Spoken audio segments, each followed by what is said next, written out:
আসসালামু আলাইকুম। কেমন আছেন সবাই? আশা করি সবাই ভালো আছেন। সো আজকে থেকে আমরা নিউ একটা টিউটোরিয়াল শুরু করতে যাচ্ছি। সেটা হলো React প্লাস TypeScript এর জন্য। মানে আমরা React এর সাথে TypeScript ইউজ করব। ইউজ করে আমরা বিভিন্ন কম্পোনেন্ট ক্রিয়েট করব এবং ছোটখাটো বিভিন্ন টাস্ক ক্রিয়েট করে সেগুলো সলভ করার চেষ্টা করব। মেইনলি এটা কিন্তু কোনো সিঙ্গেল React বেস কিংবা সিঙ্গেল TypeScript বেস কোনো টিউটোরিয়াল না।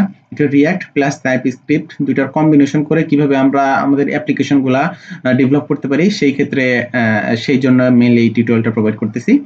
ওকে, mainly why TypeScript plus React। Okay, so এটার যদি কিছু পয়েন্ট আমি এখানে নোটিস করছি। First of all, easy to read and understand components. Okay, যে কোনো একটা কম্পোনেন্টস আমরা ইজিভাবে বুঝতে পারি যে এই কম্পোনেন্টসটা আমার কি টাইপের components.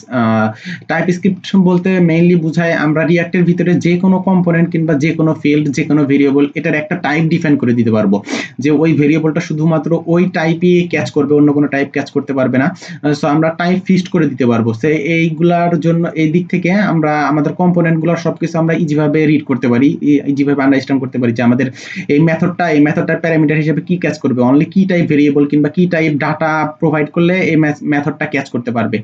Okay, then better support for JSX and TypeScript, এটা তো নর্মাল একটা বিষয়। TypeScript সাথে JSX এর সাথে অনেক সুন্দরভাবে সাপোর্ট দেয় আমাদের JSX। TypeScript যদি আমরা TypeScript প্লাস React একসাথে যদি আমরা কম্বাইন করি। এবং 3 নাম্বার হলো default TypeScript support for common libraries. Okay, like কিছু কিছু লাইব্রেরি আছে, সেই লাইব্রেরিগুলা অটোমেটিক ভাবেই ওরা ডিফল্ট ভাবেই আমাদের TypeScript-এর বিভিন্ন টাইপ সাপোর্ট করে। সো সেই সব ক্ষেত্রে আমাদের এক্সট্রা ভাবে কোনো টাইপ প্রোভাইড করতে হয় না।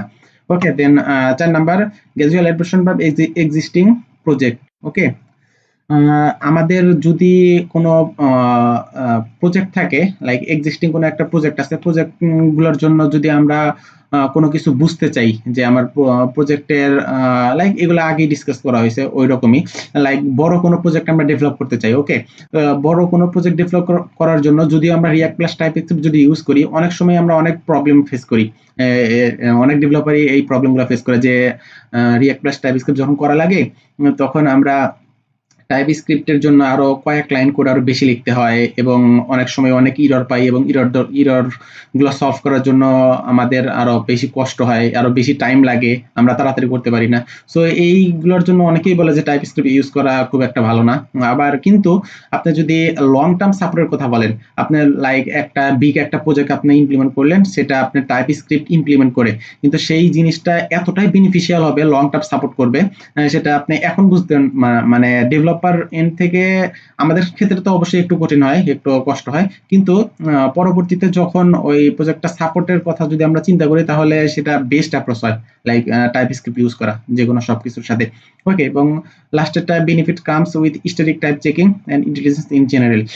লাইক আমরা যে কোনো কিছু স্ট্যাটিক ভাবে আমরা চেক করতে পারি যে আমাদের এই ভেরিয়েবল কিংবা এই ডাটাটা কি টাইপের ভেরিয়েবল ক্যাচ করবে, কিংবা কি ধরনের ডাটা আমরা এখানে প্রোভাইড করতে হবে, এগুলো আমরা স্ট্যাটিক টাইপ থেকে আমরা বুঝতে পারি। ওকে, দেন মেইনলি আমার এই টিউটোরিয়ালের ফার্স্ট ভিডিওর একটা ইন্ট্রোডাকশন ভিডিও। এখানে আমরা মেইনলি কোনো কিছু করবো না। নেক্সট ভিডিও থেকে আমরা আমাদের TypeScript প্লাস React একসাথে টেমপ্লেট অনুযায়ী ইনস্টল করবো, প্রজেক্ট ইনস্টল করবো, এবং নেক্সট ভিডিওগুলোতে আমরা সেখান থেকে পরবর্তী কাজগুলো শুরু করবো।